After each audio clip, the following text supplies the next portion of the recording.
Welcome to Just Talking About Jesus. I'm Jan Johnson, a seasoned believer who loves relationships and, just talking about Jesus. Here you'll hear inspiring stories from a woman who went from using meth to starting a ministry in Kenya, or the man who had a life-changing encounter with someone in Home Depot, of all places, or a woman who has endured years of chronic pain after having her gallbladder, spleen, and pancreas removed. Every conversation goes deep into how God has changed lives and brought us to a place of surrender, sharing joys, sorrows, and just life in general. We don't have to go it alone because we can go hand in hand with Jesus on our journey. Jesus desires a relationship with us, with you. He wants to know us intimately. Revelations 12:11 says, "And they overcame him by the blood of the Lamb and by the word of their testimony." That's what I'm talking about. The word of our testimony. Just talking about Jesus. Join us each week.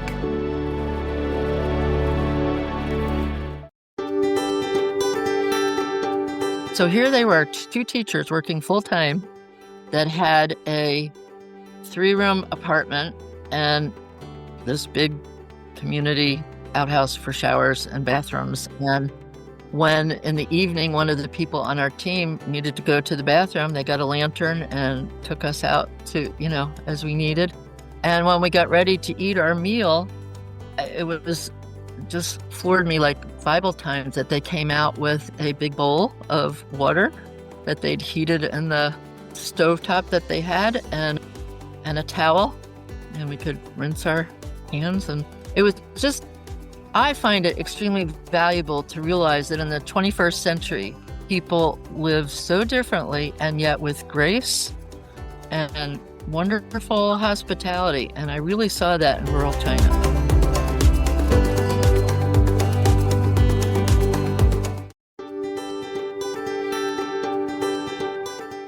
Welcome, my friends, to episode 84. If you're new here, welcome. I'm Jan Johnson, your host. I'm glad you're joining us, and I hope that by the end of this show, you feel encouraged and strengthened. And if so, please like and subscribe. That way you will get the new episodes right into your inbox. Virginia Heslinga is an educator, mentor, author, presenter, researcher, friend, wife, mother, grandmother, traveler, and a child of God. She looks forward to putting value in each day with gratitude, relationships, and creativity. Dr. Virginia Heslinga has written curriculum, stories, and plays used in churches and schools. And in her 50-plus years teaching pre-kindergarten through graduate school students in the USA and other countries, Mexico, Istanbul, China, she has tried to exemplify the love of Jesus. Her theme song for Facing the New and Unknown is Amy Grant's "Anywhere with Jesus, I Can Safely Go." Heartache is part of the human experience, and Virginia's first memoir, Grace Interlaced, reveals God can put a life back together even when it seems to have been damaged beyond repair. At age 12, a devastating house fire and death caused Virginia to disconnect from the emotions, lose trust in crucial relationships, and build a wall around her heart. Only God's timely interventions had power to break through the wall that she thought had protected her.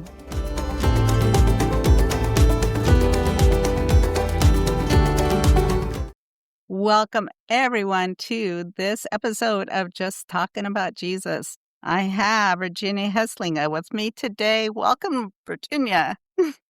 Thank you, Dan. It's good to be able to talk with you. I kind of met up with Virginia on an author circle group, just trying to figure out how to promote her work and the different things. But when I kind of looked into her story, it's like, whoa, yeah, this is a person we need to share. I think the reason why is because when a person experiences a whole bunch of things, you learn so much about who God is, right? Yes. Right? Yeah. And I think, too, just the older you are, the more you've figured out. One of the defining things that happened to you was being in a fire that destroyed your house. Tell us about that and kind of how God worked your character through that. experience? Well, we put it in the place and time.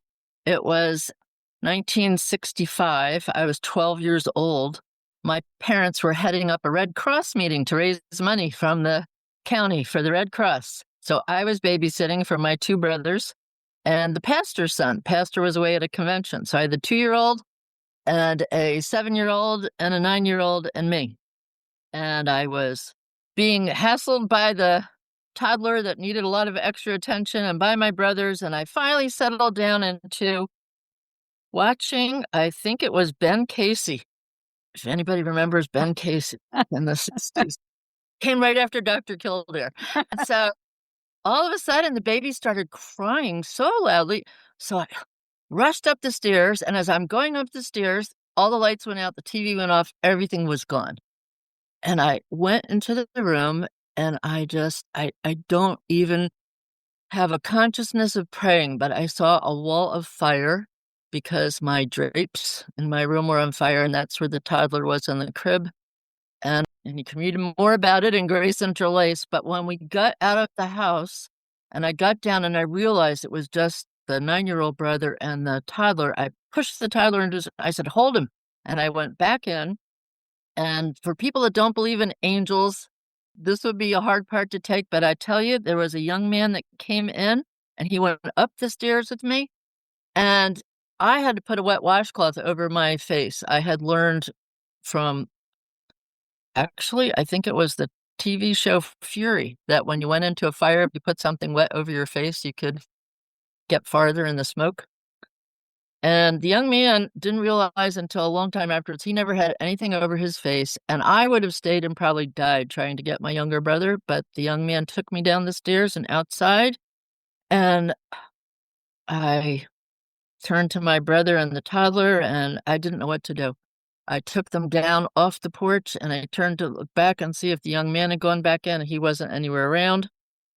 And I went to the neighbors, and there were somebody called the fire department again after me. We lived in Union, New Jersey, and Union and Elizabeth came right together. And because I had called the fire department early and the responder didn't know couldn't tell from the address which town to call, they didn't call anybody right away. They were trying to figure out from a map.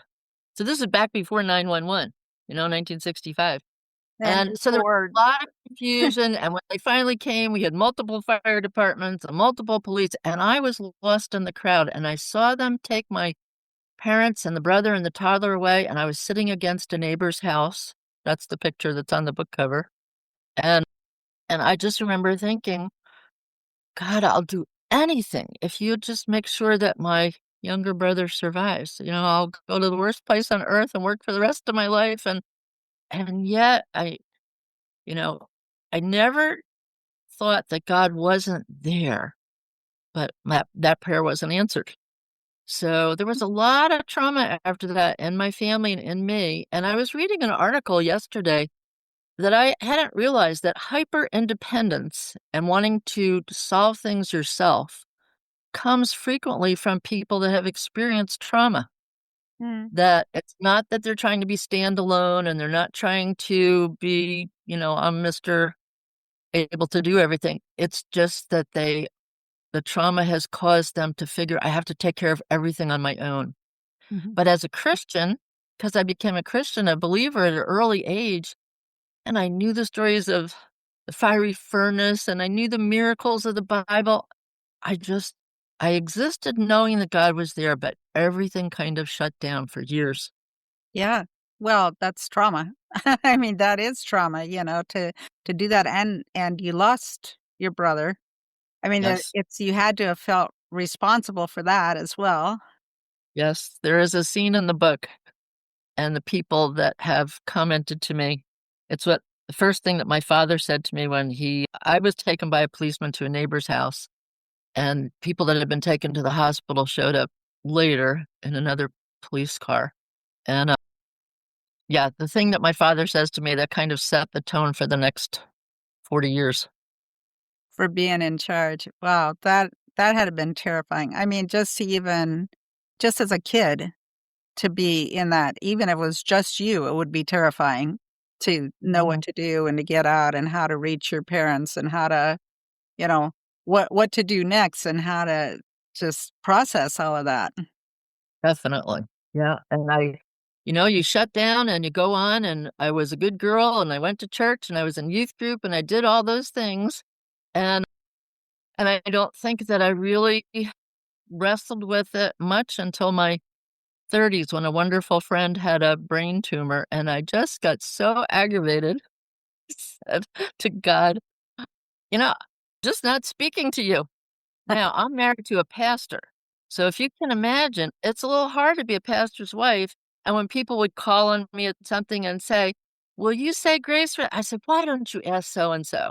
I knew that God was there. I knew that he knew all my thoughts, but actually it was almost 2 years that I went through not wanting to. I thought, okay, he can read my thoughts. He can read them. I'm not talking to him. And so that was in my 30s, that was, yeah, God is gracious and forgiving and carries us through all our ridiculousness. But I always knew he was there, always. Isn't it great that God has broad shoulders? Lots We of could be grace. mad at him and he's just going, okay, I'll just wait for you. I'm right here. When you get ready. Like our kids having tantrums. It's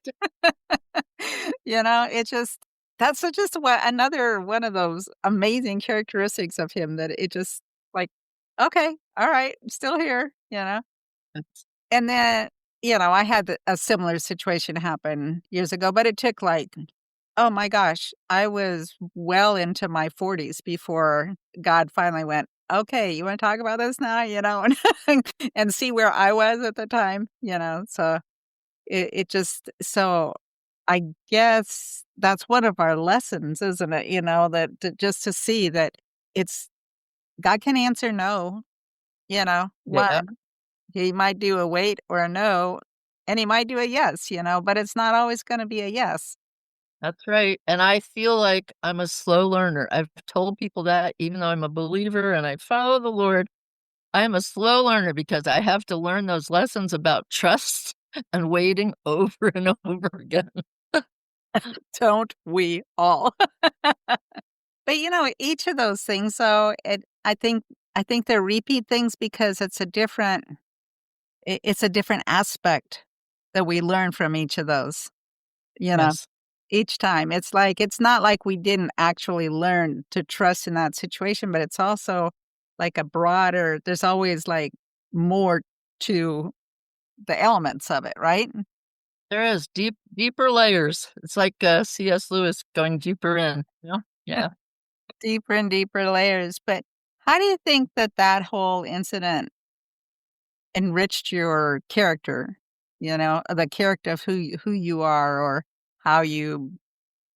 Well, like I said, I think because of what happened in my family after it, I didn't really trust marriage because my parents were strong Christians, but everything fell apart after my brother died.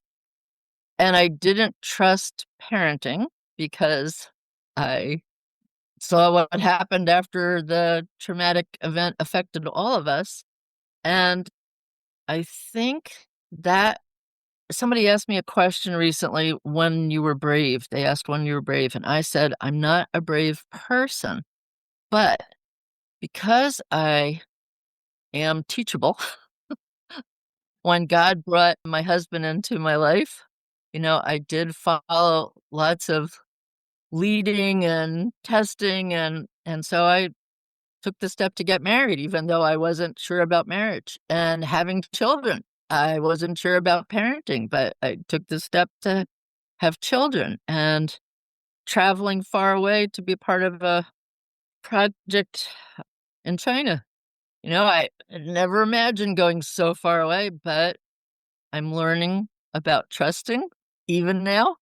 And so it affected my character that I just learned to depend on God rather than trying to do it all myself.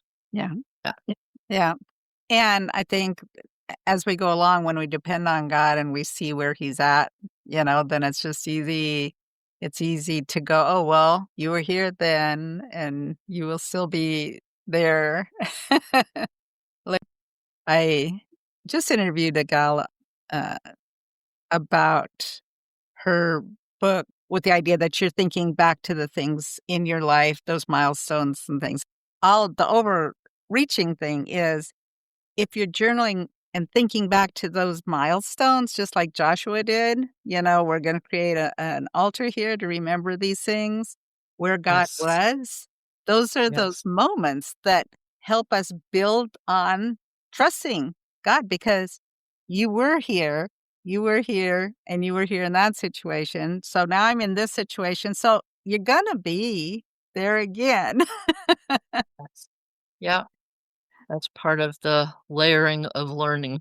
Yep. Yeah, and I think those are the things that we can share with other people, to say, "Well, that God was here for me, he'll be the same God is gonna be there for you in whatever way." And I think the other thing that affected my character is although I was wanting to be very self-sufficient and people were shocked at the story, even people in my family that never knew anything past the funeral. They didn't know what went on in the house afterwards. They didn't know any of that.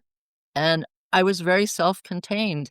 And yet my career for over 50 years has been teaching all different grade levels in different countries. So as far as speaking and leading, I've had to do that a lot and I love it. But it was very different from my character that was, I'll keep it all inside. Mhm. Yeah, yeah. Well, because God gifted you in that area too, so he gave you the confidence to do that area, but I think we can departmentalize things. No, no. And like that. So tell us about you. You worked in China and just all kinds of things. What was that journey like for you? Well, that was another learning time because we had moved from New Jersey to Massachusetts and looking for another teaching position, I didn't find something right away. And I was very frustrated because I thought if God led us here, then why can't I find something? And so I said to my husband, "It's cold here. I don't have a job I like. I've got to find something." And I really don't like the cold. I don't know what it's like where you live, but like this morning, it was in the low 20s here, Ooh. and it's as cold as Virginia gets. But in Massachusetts, it's below zero, and there's lots of snow and cold. And so in the summer, it was at a coffee time at church. I heard some people talking and they said, "Oh, I had a great summer last year, but I could never do it again." "What did you do?" the other person asked. And they said, "Oh, I worked for a NGO in China, Amity Foundation. And you go and you help teachers of English practice speaking and understanding. And then they can help. But it's only in remote areas. And it was so hot. I thought I was in Miami." So I went over and I said, "Excuse me, I just heard your conversation. Where can I sign up?" Love to be warm for an entire summer. So, yeah, it wasn't a really selfless thing to do. I just thought I'm getting away from everything. I don't know what God is doing to my life because he hasn't given me and I'm just leaving the country. So, but he So, was, but yeah, he places that person in earshot to give you yeah, that little prompting and whatever, and then you just go. and it Yeah. was the best thing for my faith. And again, this is a long time afterwards and I've seen a lot of changes in China because when I first went, it was 2004, and the president of China then was very excited about American English and opening to the world. Well, the last time I was there in 2017, it was very different. So I'm doing a series called Did You Eat? Because in northern and central China, they've had famine for such a long time that one of the questions, like we say, "How are you?" They'll just come up, "Did you eat?" And so the first book in 2004 is China Sweet and Sour. And the other one comes out the 12th of December. That's China Spicy and Salty. And hopefully by next summer, I'll have China Sharp and Zesty. So Do you have recipes in there too? the first book has recipes. Yeah, not the second one.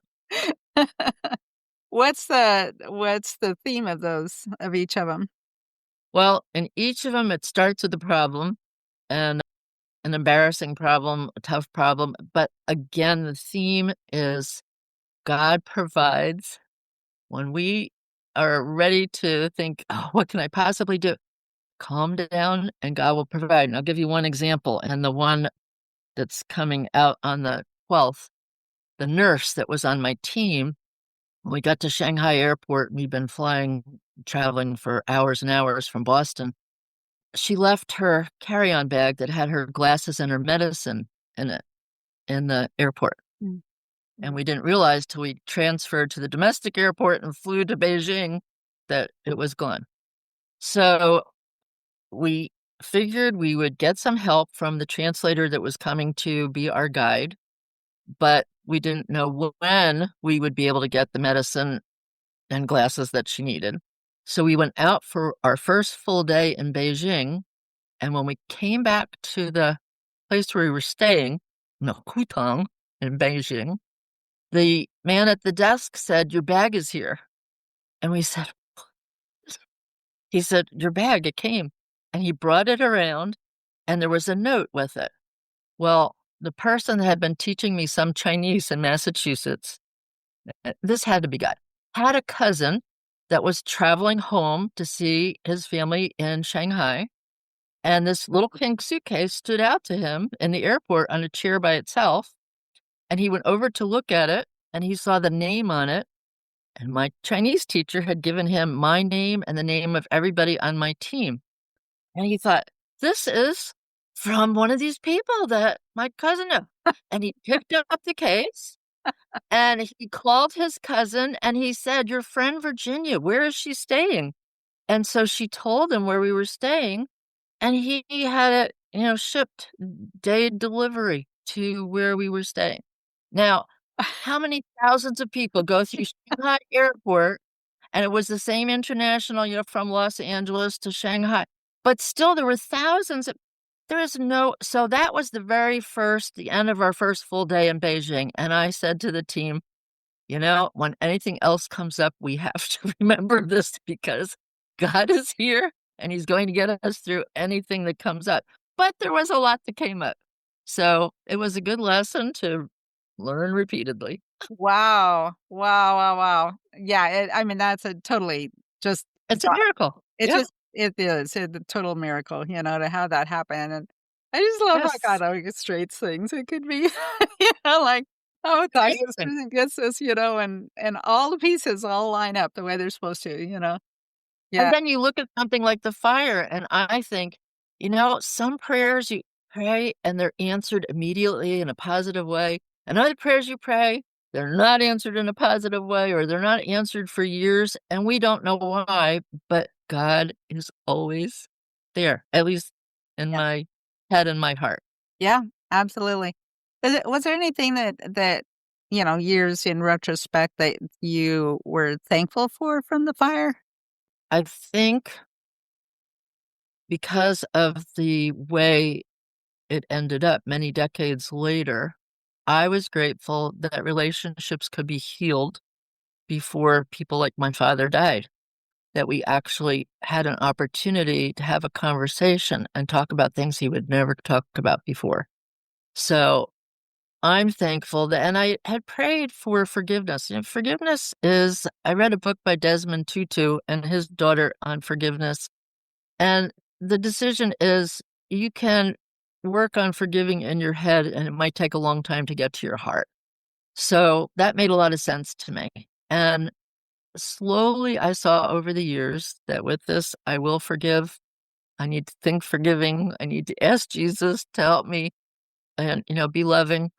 Yeah, I'm very thankful that I learned that forgiveness is a discipline that you can start in your head and it'll move to your heart.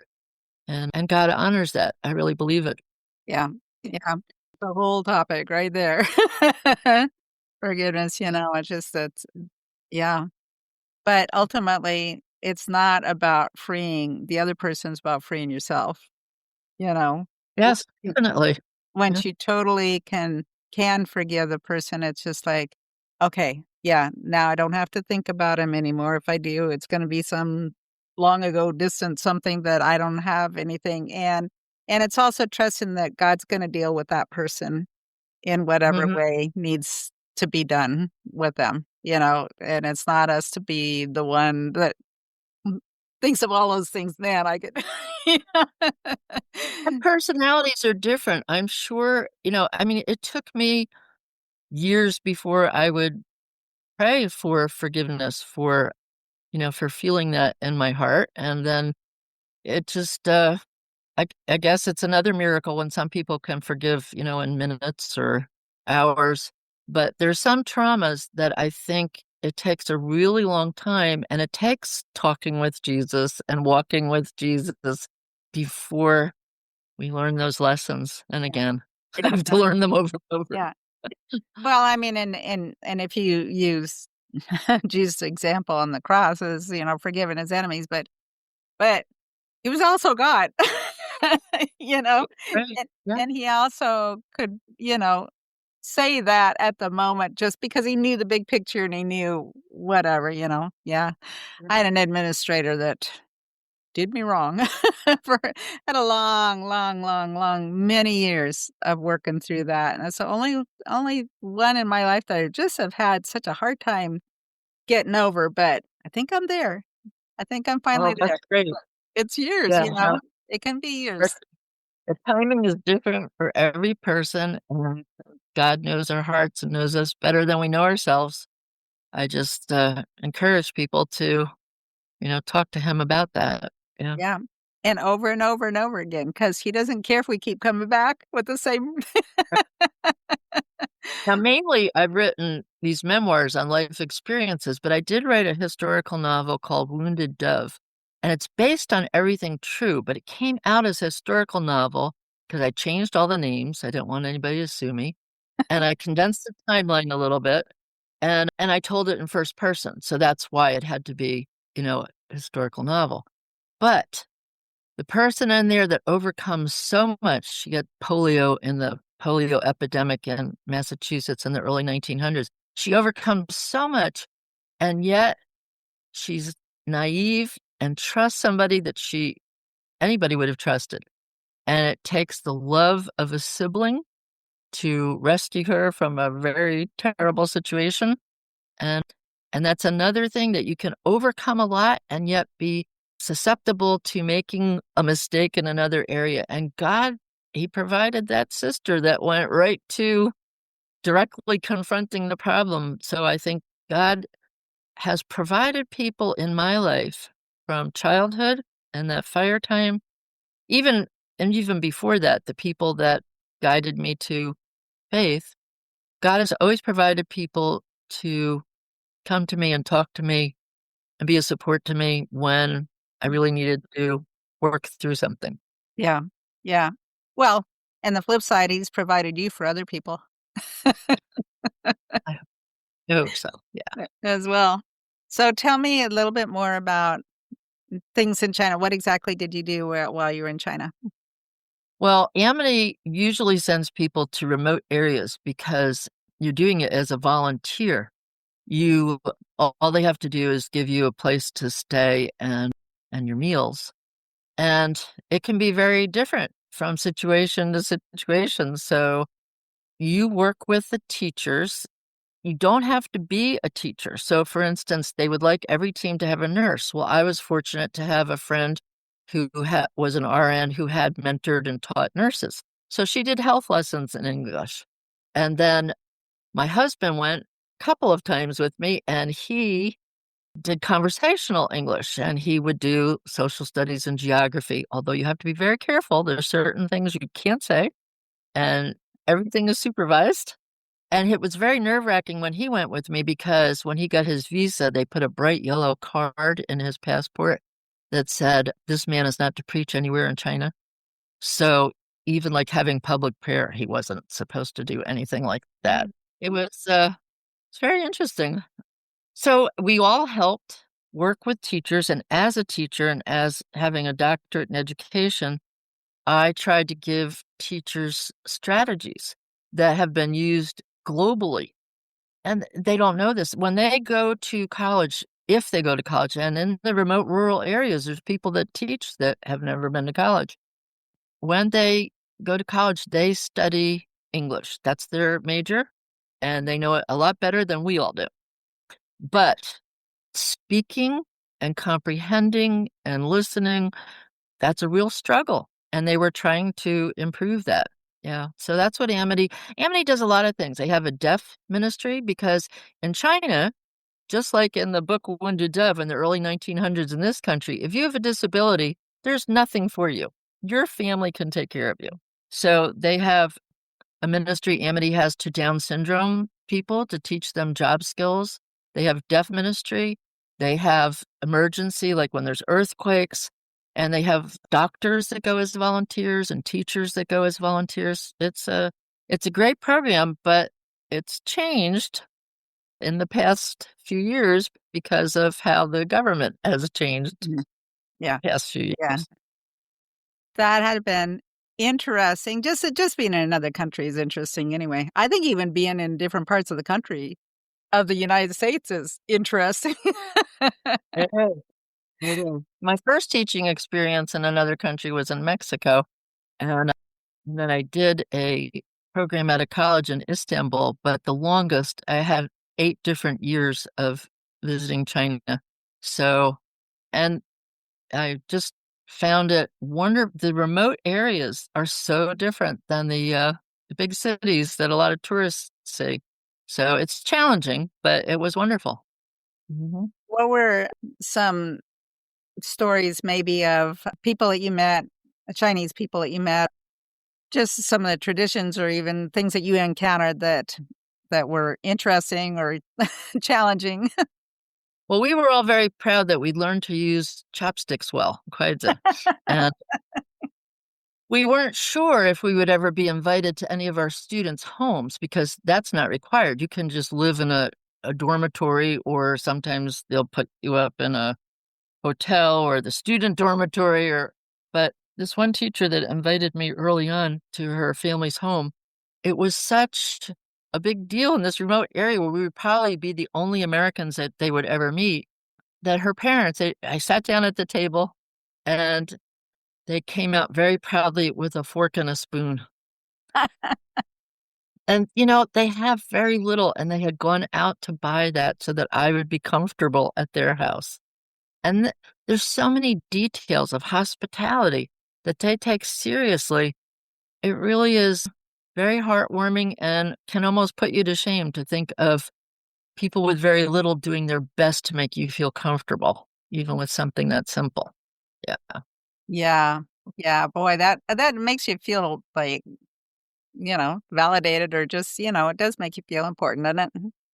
Yeah. And then the other thing you see lifestyles, like 2 teachers, a couple invited us to their home, and they lived in a walled area. Most of the things where we were there were like mud brick, and there was bathroom facility for the entire compound, all the apartments. So here they were, 2 teachers working full time that had a 3-room apartment and this big community outhouse for showers and bathrooms. And when in the evening, one of the people on our team needed to go to the bathroom, they got a lantern and took us out to, as we needed.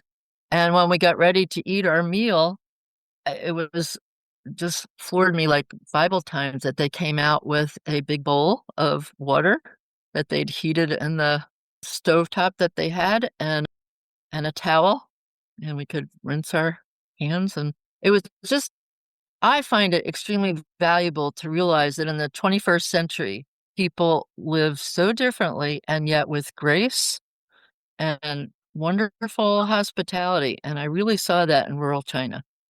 Yeah. Yeah.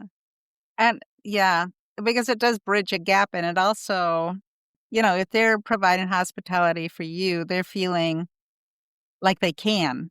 I mean, like there's a cultural, like there's not, what am I going to say? Like a wall between being able to take that gap from I'm just going to learn from you to I'm going to invite you into my life. Yes. And it was wonderful. The supervision, every school has a communist supervisor. And I was teaching holidays. And in teaching holidays, I thought when I sat next to him at the first meal where he was present at the meal, I said to my translator, I want to tell him what I'm teaching. She said, okay. So I said to him, excuse me, I'm teaching holidays. So if you come into my classroom and you see Jesus or Moses on the board, I want you to know they connect to our holidays. I thought I may as well just say it out because they Right? always have somebody that listens or watches. And yeah, so each of the times that we went, that's always interesting in a country where you know that everything is being supervised. Yeah. Did it make you fearful? I wasn't fearful as much as challenged.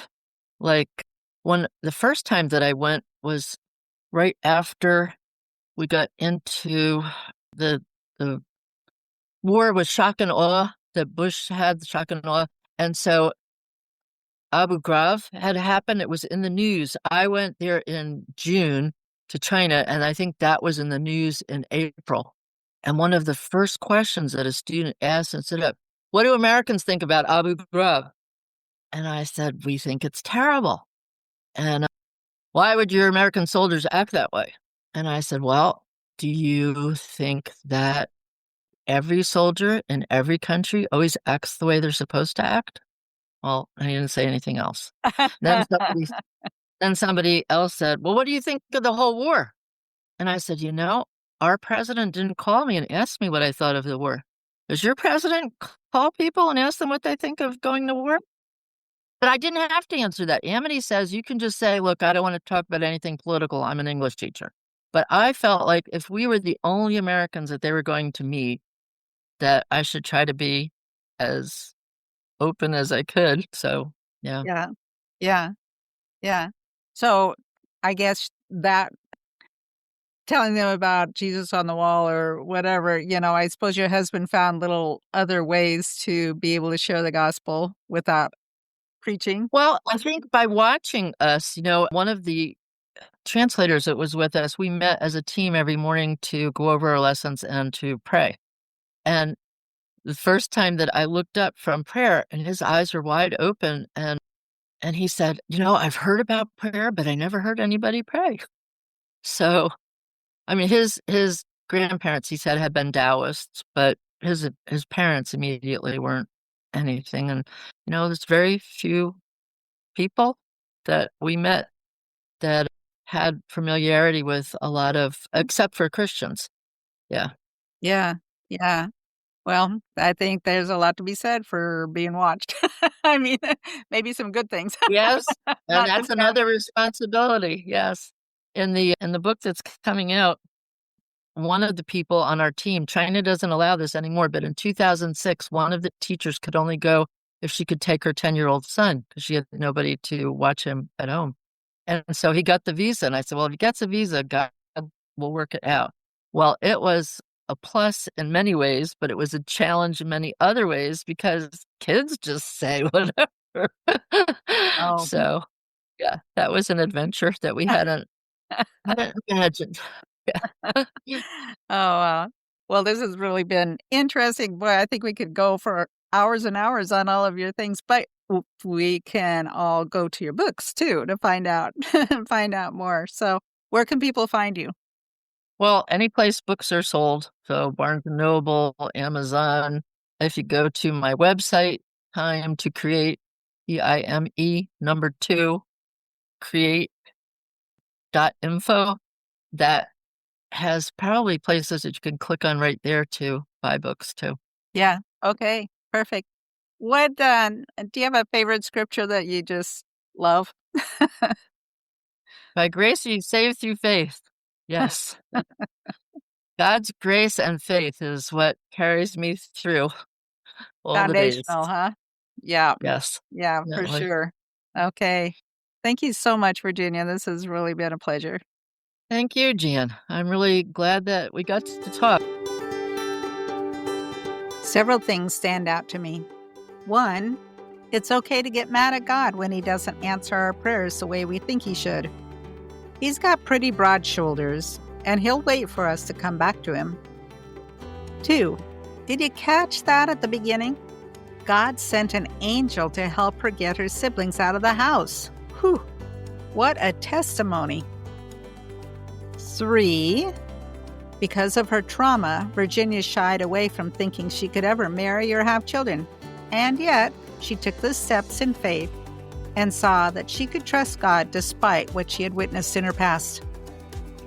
And 4, she learned to depend on God instead of herself. I'm sure there are places in your life where you've experienced one or more of these above. This is why we believe. Because over and over and over again, we see God's goodness, His provision, His unfailing love, His faithfulness. Friend, if you are not keeping a journal of the milestones in your life, do it.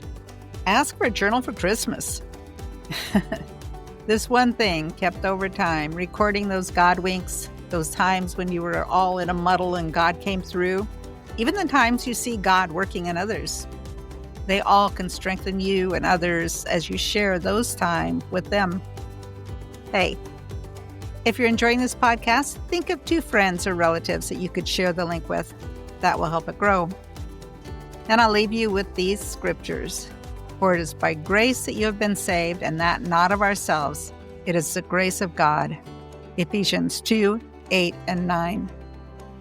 And Lamentations 3, 22 through 24. Through the Lord's mercies we are not consumed, because His compassions fail not. They are new every morning.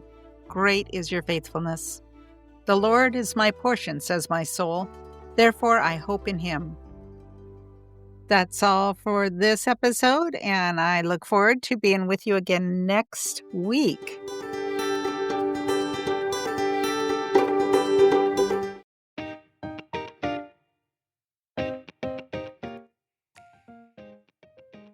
Do you have a friend or relative that would find value in this episode? Please share it.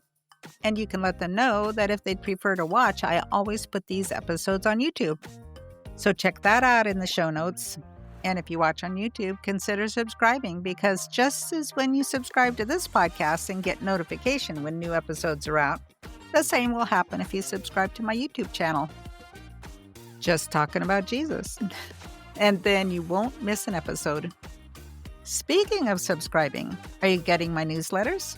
These not only tell the guest stories, but also include pictures and links to the website and YouTube. I also add a little about my life, and who doesn't want to know that?